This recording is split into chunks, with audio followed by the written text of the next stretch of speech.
कई लोग नींद के लिए अल्कोहल लेते हैं, ये कितना इसमें क्या मिथ है और क्या सच है? बड़ा महंगा इलाज है नींद का। अच्छा।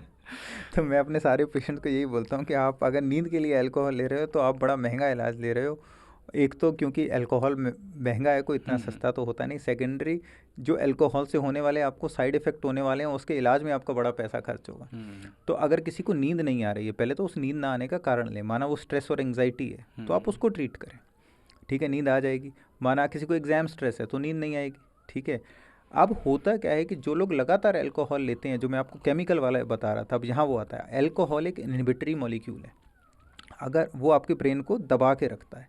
अगर आप लगातार अल्कोहल ले रहे हैं तो क्या हो गया, आपके ब्रेन में इनहिबिटरी केमिकल्स ज़्यादा हो गए, एक्साइटेटरी कम हो गया, ब्रेन थोड़ा सा शांत हो गया। अब जैसे ही अल्कोहल का इफेक्ट जाएगा वो बैलेंस गड़बड़ हो जाएगा, क्योंकि अब आपके ब्रेन को आदत हो गई है negative chemical. Suddenly brain hyper active हो जाएगा, उसी को हम विड्रॉल सिम्टम बोलते हैं। उसकी वजह से फिर वो बोलते हैं अब हमें आदत हो गई, अब हमें अल्कोहल के बिना नींद नहीं आती।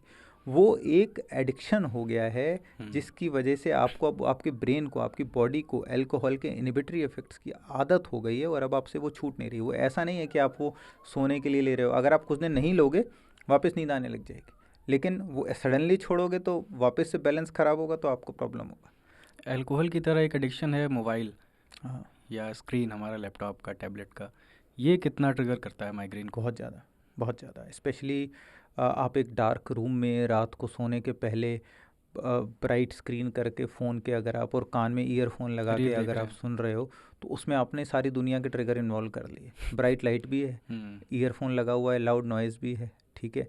आप अंधेरे कमरे में बैठे हो, एक ग्लेयर भी है, और आप सो नहीं रहे हो, रात को आपको सोना चाहिए। जब आप फ़ोन चला के सोओगे तो ऑब्वियसली ब्लू रेज़ हैं तो नींद भी उतनी अच्छी नहीं आएगी, हम्म। तो आपके स्लीप डिप्राइवेशन भी हो गया। तो आपने एक साथ 4 ट्रिगर पकड़ लिए। तो ज़्यादा स्क्रीन टाइम स्पेशली रात में फ़ोन चलाना बहुत बड़ा ट्रिगर है माइग्रेन का। इसके अलावा अगर आपको सलाह देना चाहें, जो आपके डेली ओपीडी करते हुए पेशेंट्स आते हैं, उनके एक्सपीरियंस से अगर आप कुछ बताना चाहें तो?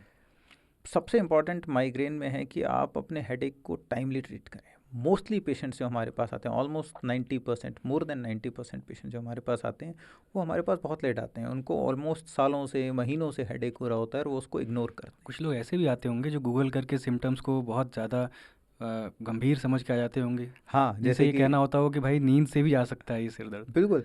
और कुछ लोग तो ऐसे आते हैं कि जब वो गूगल करोगे ना, आप हेडेक का कारण गूगल करोगे ना, सबसे पहले आएगा ट्यूमर, ठीक है।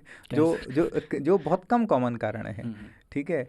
लेकिन वो आएंगे, अरे हमें ट्यूमर तो नहीं हो गया, आप चेक कर दो। तो हम उन्हें बताते हैं नहीं, ये कॉमन माइग्रेन लग रहा है और नहीं ट्यूमर लग रहा, क्योंकि आपका जो हेडेक का करेक्टरिस्टिक हो, जैसा उसका कोर्स है, जिस तरीके से वो बढ़ रहा है, वो माइग्रेन जैसा नहीं लग रहा है, वो हेड ट्यूमर के हेडेक जैसा नहीं लग रहा है। सो बहुत बार जो हमारे पास पेशेंट आते हैं तो मैं सबको ये बोलता हूँ कि आप अपने सिम्टम्स को इग्नोर ना करो, टाइम पे रिकग्नाइज करो। और सबसे इंपॉर्टेंट है माइग्रेन के पेशेंट्स के लिए ट्रिगर का पता करना। आप ऑलमोस्ट 70% अपना हेडेक अपने ट्रिगर से रिकॉग्नाइज करके ट्रीट कर सकते हो। माना आपको लाइट से ट्रिगर है, आप गॉगल लगाओ। आपको नींद से ट्रिगर है कि आप नींद कम होती है, सुबह उठ जाते हो, हेडेक है, आप नींद पूरी ले लो, आपको हेडेक नहीं होगा। आपको परफ्यूम से, आप घर में अगरबत्ती मत जलाओ, परफ्यूम मत लगाओ। आपको ट्रैवल से है, आप ट्रैवल के पहले एक हेडेक की मामूली सी टैबलेट ले लो। हम्म। सो ज़्यादातर ट्रिगर तो अवॉइडेबल हैं। कुछ ट्रिगर ऐसे हैं जो आप अवॉइड नहीं कर सकते। जैसे किसी को माना daily day to day life में ही कुछ स्ट्रेस है या उसका वर्क रूटीन हार्ड है जिसको वो अवॉइड नहीं कर सकता, तो बात अलग है। लेकिन 90% ट्रिगर्स आर अवॉइडेबल। सो मैं सबको ये बोलता हूँ, जल्दी रिकॉग्नाइज करो, ट्रिगर्स को रिकॉग्नाइज करो, ट्रिगर्स को अवॉइड करो, आपकी 50-70% प्रॉब्लम ऐसे ही सॉल्व हो जाए।